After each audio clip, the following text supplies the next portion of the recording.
So a first draft of a screenplay is designed to put all of the elements from your treatment or your outline into a script format.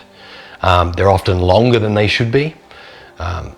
You want to put as much in there as you can with regards to dialogue, description, and then there are rules. There are rules to specific formatting that you should adhere to.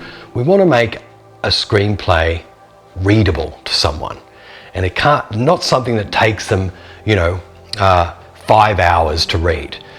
Paul Thomas Anderson's Magnolia script, for instance, was 214 pages long. He's Paul Thomas Anderson, he gets to do that. But we don't want to do that with our final draft. So the objective of a first draft is we're basically constructing our outline in a script format.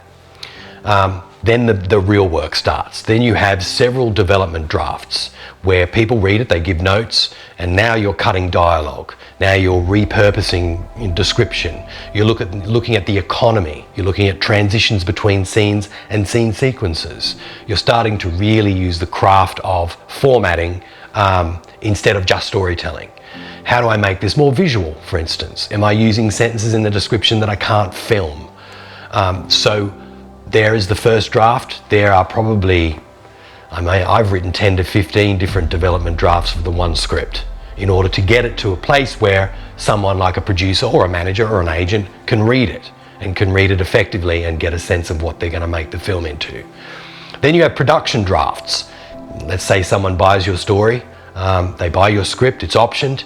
Now it's time for further development, but as it gets closer to being filmed, you're going to include a collaboration of a producer, a cinematographer, a production designer, an editor. All of those people are going to impact your story and your script, not just necessarily visually, but from a cost perspective. Maybe you're going to have to change a setting because we can't afford this location within the budget that we have to create for this movie. So rewriting starts to become cost effective.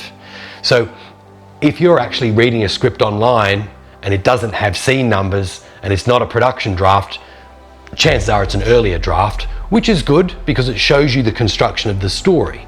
If you're reading a production draft, then you're more likely reading something that's been affected by having to work within a specific budget.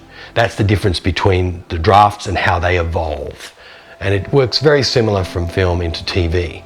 The more you get closer to production, the more important it is to look at the costs and maybe change scenes, cut characters, meld characters, and you're going to have to be, as the screenwriter, if you haven't been fired, you're going to have to work within the parameters of those needs of that specific draft of the script.